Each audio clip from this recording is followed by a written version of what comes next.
So I think consciousness has been done to death, ladies and gentlemen, and we're on to Sam Cottle's Wind Tunnel, the first episode of Sam Cottle's Wind Tunnel. This is a sick episode. Is it in the right direction? Doesn't look like it's quite. I've been toying with the idea of just calling it the Wind Tunnel and not Sam Cottle's Wind Tunnel. Gotta own it. You know what I mean? Is it all good? Is the camera okay? Sweet. Good. Nice. Awesome. Technical difficulties, everybody. Good. Good shit.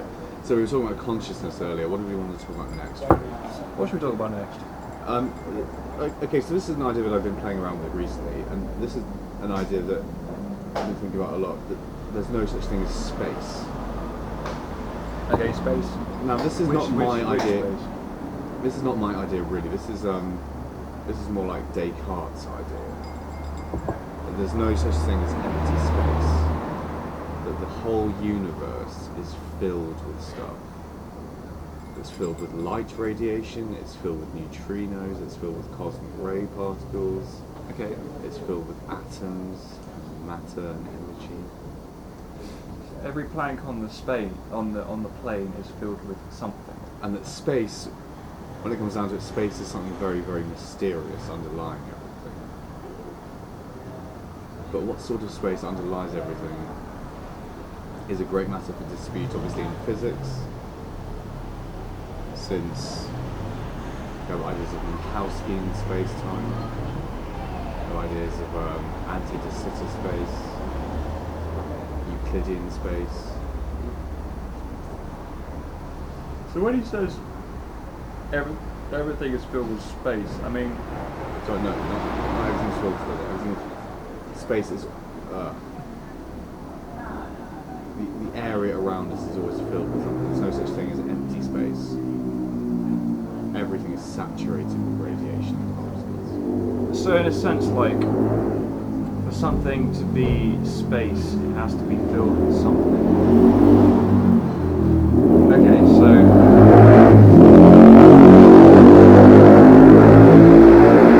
I used to want to ride a bike, now I feel like an asshole. to do that. But no, so yeah, so containing something as a contingent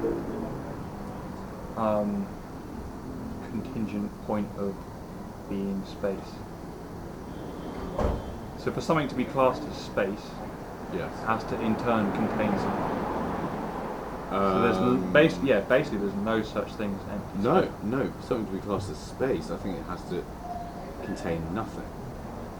I think it has to be truly empty. Okay.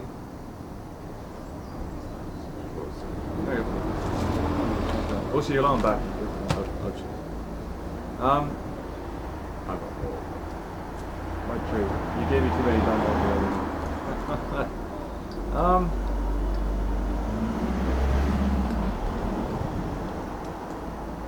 I can't really contest that.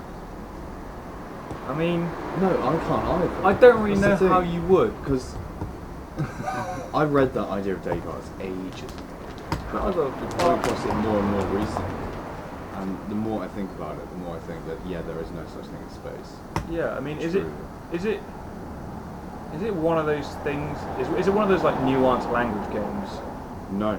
Because I it don't sounds like it to me. I mean, no, not really, because back in the 17th century when Descartes was around, what he was really doing was physics.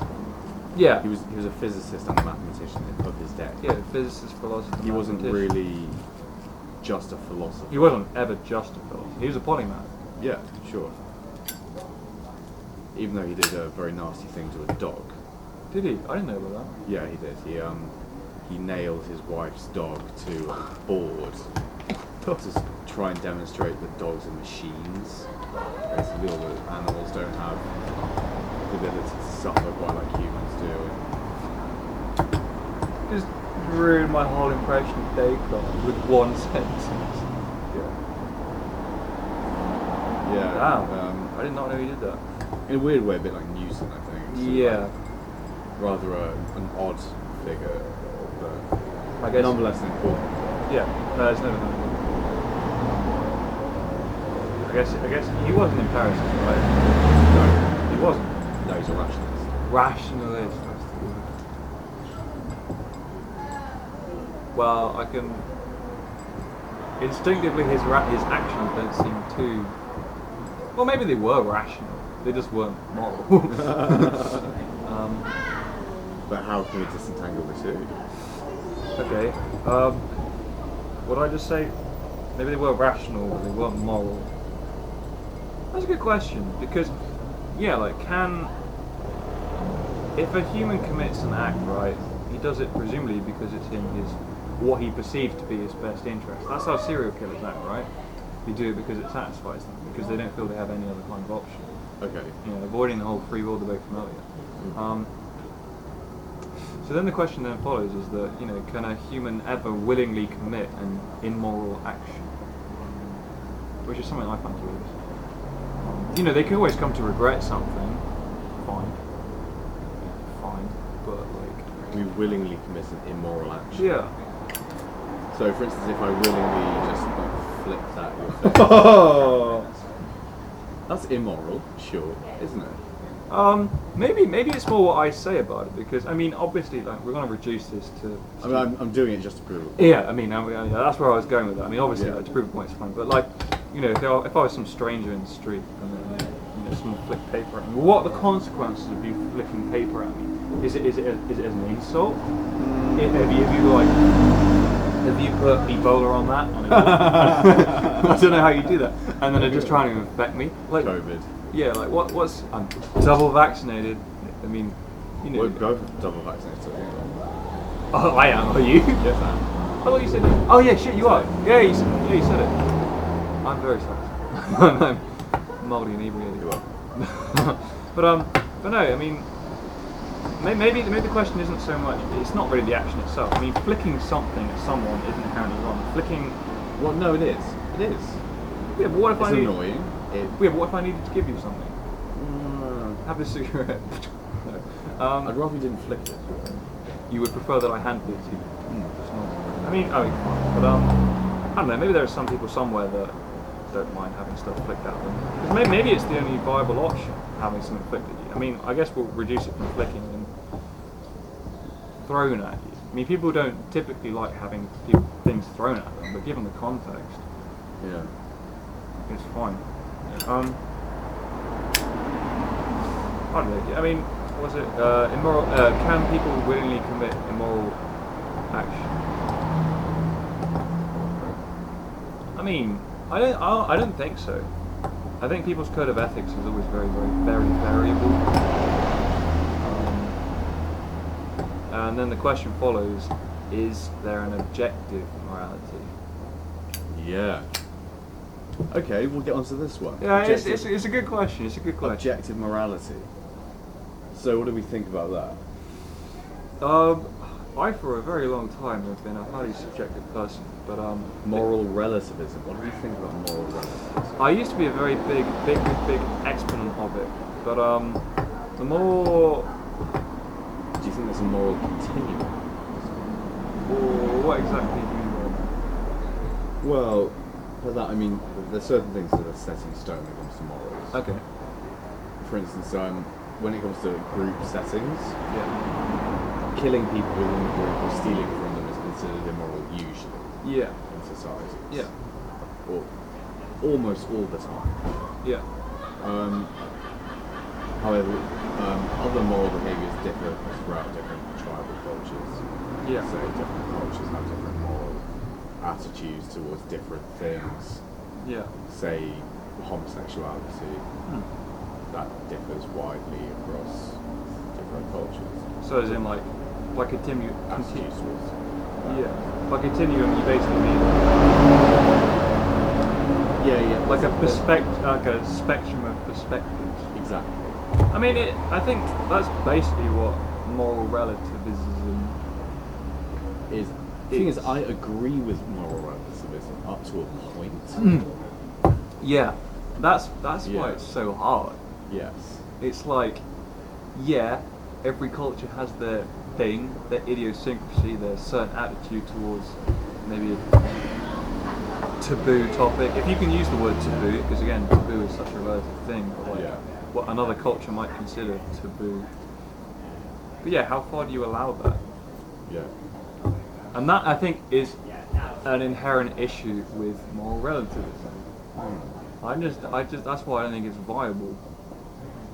But equally, no one can control everything. You can't legislate morality for a whole population because there are micro populations. There are like you said, small groups of people that have their own attitudes.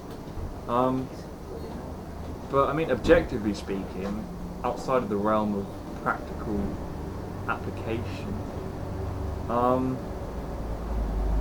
don't know. Killing is right, or is wrong. Sometimes. But stuff like rape, is that ever right? I can't see how it could. No, I don't see how it could be right, because rape, first of all, inherently, I mean, my understanding is wrong because you effectively violate someone's, security, freedom, will to choose. Well, what if you needed to repopulate? Just to play devil's advocate. No, that's a good point. That's a very good point. No, is it? Well, it is I though. mean, It's with like all these kind of thoughts, you have to play devil's advocate. Devil's advocate is a very ballsy thing to be able to do. Say there's a group of men. Yeah. Say 5 men and 5 women, and those were the last human beings left on Earth. Yeah. And the group of women, for whatever reason, decided they were going to refuse to have sex with the men. And repopulate. Would it be okay to rape them in that case?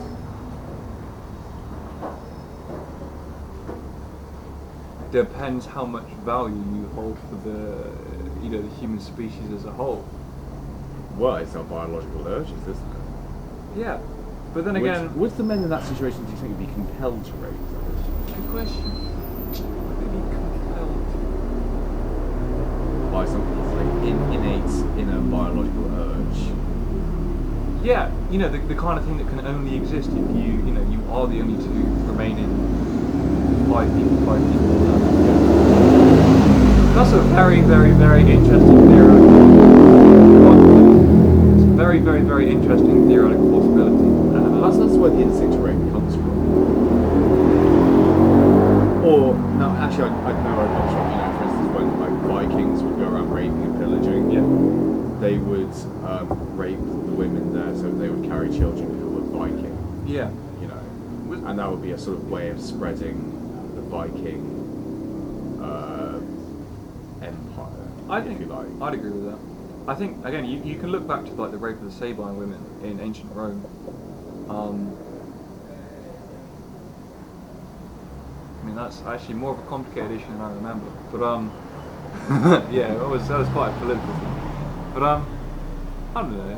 Like, I do agree though. I think, linking it back to that, like, the dominance thing.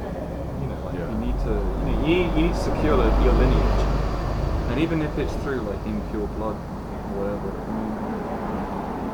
mean, history tells us that is kind of the way it goes. Doesn't make it right, I suppose. But back to like the 5 and 5. No. Back to the 5 and 5. I mean, it might be a compulsion. It might be an impulse. But perhaps we can never be purely moral beings. I mean, perhaps there is an objective morality, but we have to transgress against it sometimes. Yeah. For the greater good? Can we say that? I don't know. I think honestly, though, if everyone abstained in that situation and just had a big old piss up and died, maybe we'd be better off. Yeah. Possibly. Because I mean, you thereby basically remove the source of the problem. I don't think it's right. It's a curious possibility. It'd be interesting to see how people would act in that situation.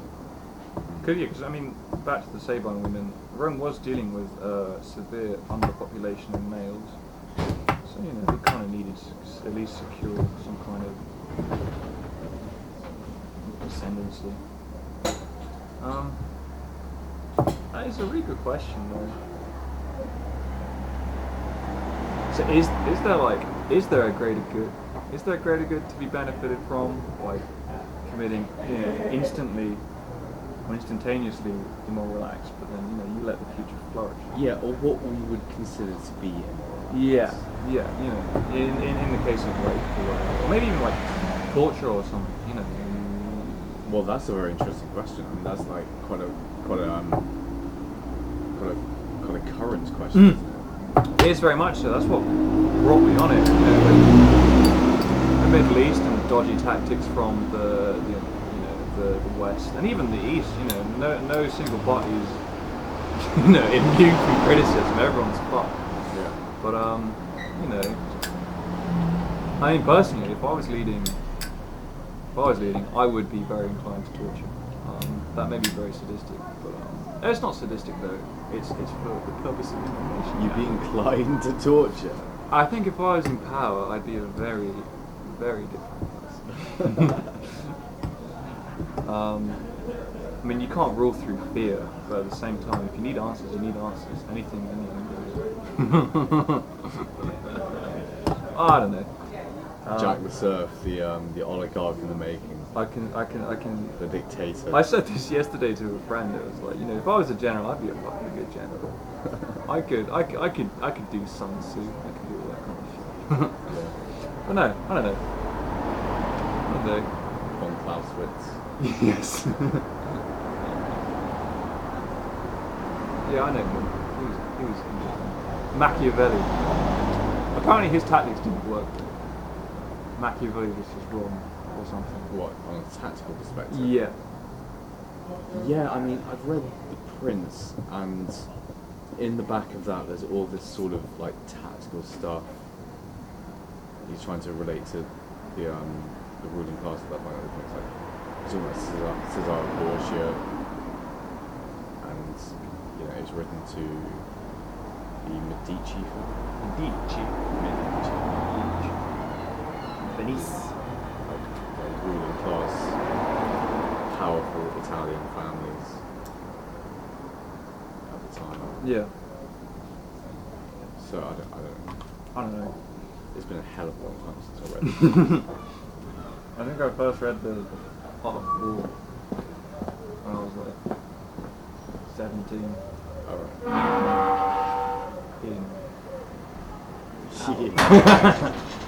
I was reading books. Yeah, I wish I could savor books more, but frankly, I don't have any kind of attention span Yeah. for books. Wish I did. Maybe we both have ADHD. Yeah, it's possible. I think we're both candidates for that. Yeah, so Um, I'm a candidate for Asperger's syndrome. So maybe that's what like an ADHD. I mean, parsimony there. one famously autistic trait is, switching from subject to subject, Yeah. and a general lack of attention, Yeah. which is something that I very much possess. And also Asperger's runs in my family, so that's kind of cool. I don't know. What do you think about using? What do you think about like medication for like mental illness and stuff? Well, I'm on some medication at the moment. For mental illness. And it stifles my creativity. It prevents me from being able to write poetry properly. It diminishes my ability at writing, so I think actually that the cure is worse than the illness itself. Yeah. Because for the first 6 months that you knew me, I wasn't on medication. Yeah. So I don't know how much better or worse I was. I don't think better or worse is the right way to put it. I mean, maybe I see I do see perhaps a change in your creativity. Like I've noticed since March, Yes. you came out to Plumpton. Yeah. I have noticed like a bit of a change in your, attitude towards writing specifically. Yeah. So, yeah, that could very well be the drugs taking hold. I think, one of the problems is that therapy isn't really, is it the easiest thing to access? No. And plus So- therapists, the thing about therapists I think is that they don't always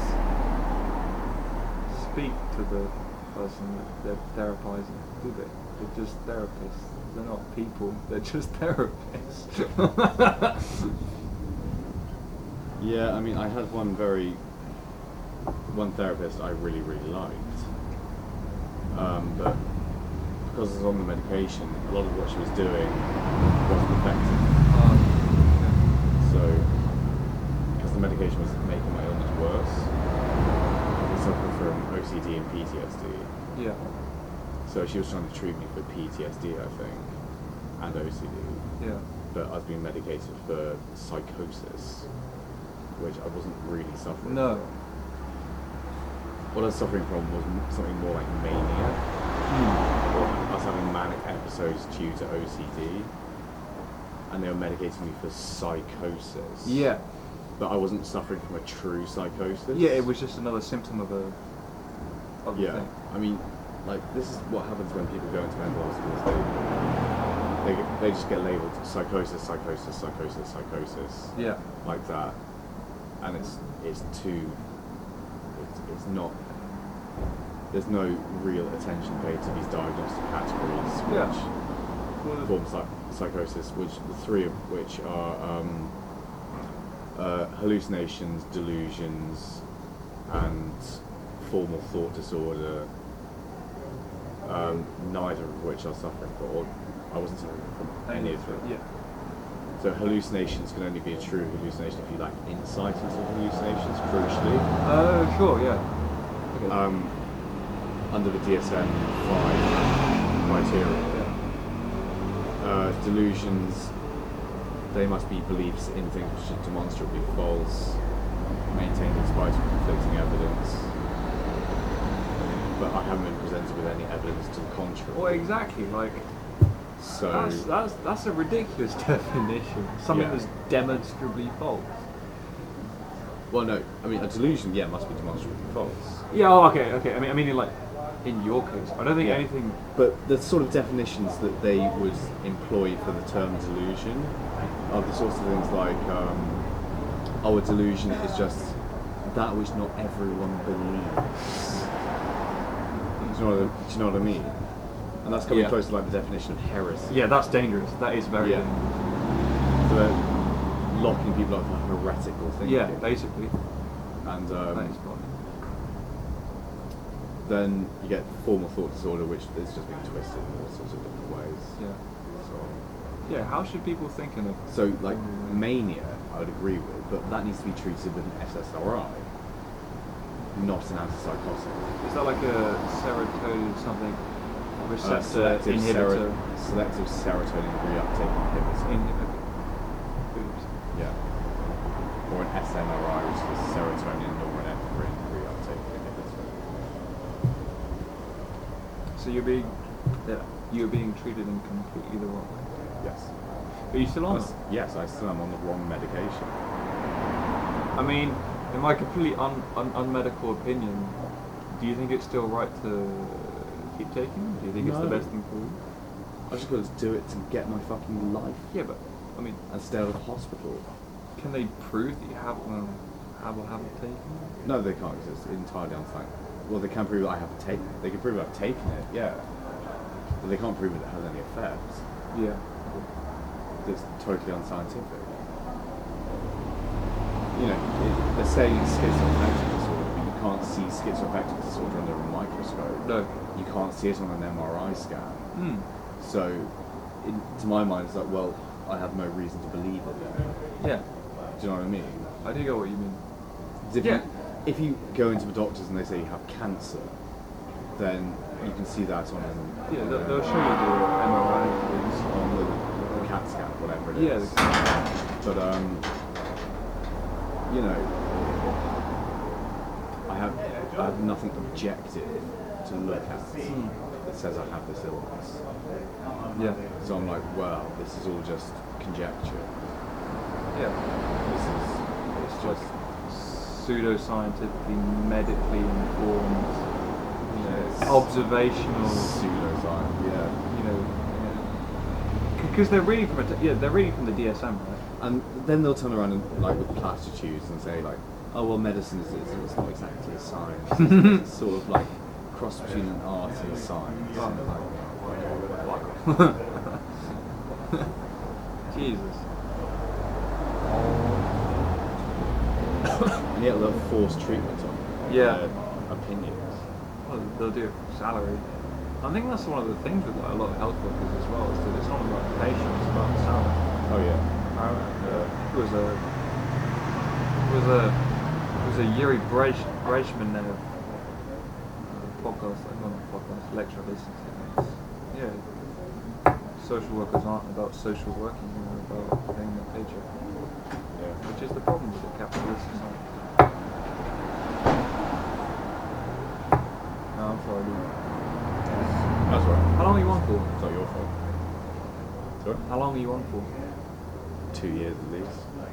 Bullshit. Yeah, man. 2 years is fucked. 2 years is well more than long enough for it for you to become dependent on it and to mess you up a long time. Apparently, Bullshit. the effects reverse quite quickly after you stop taking them. Okay. Don't just wait till like 30 or something. Yeah, but Come off it. 2 years of your life, man. You're gonna live, you know, to what? I'm no better or worse on medication than I am off medication. That's what people like fail to understand. Okay. You know. Kind of. I mean, you say it inhibits your creativity and your writing and your poetry and your Yeah. art. My writing, poetry writing, just I hit peaks with it that I don't hit when I'm on medication. Yeah. So.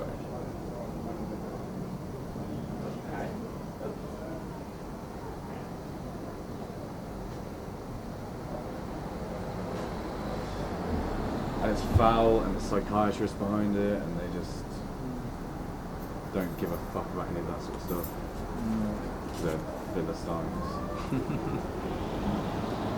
Speaking of which, I've got this Brexit, or this post-Brexit Civil War novel that I'm working on called Behemoth, and in one sort of bit in that novel, I've invented this character called Aleister Foyle, who is a tiny little skinny man in a sort of little red cap and with a cloak made out of skin. He goes around completely naked. Aleister Foyle. And he's a cannibal and skins people. Because he just likes eating their skin. And there's this character he's interrogating, or like, he's about to skin this character. So he says, I used to be a psychiatrist. I was like, such a cliche. No, I love it. From Hannibal Lecter. Who cares? Because Hannibal Lecter's a psychiatrist. Yeah, but come on. It's a funny fucking line. Yeah.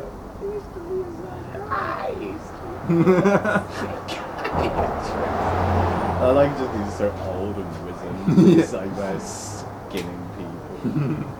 And I've done my work, I'm gonna skin. he's like, I never so much like the meat, but I want a bit portions of the skin.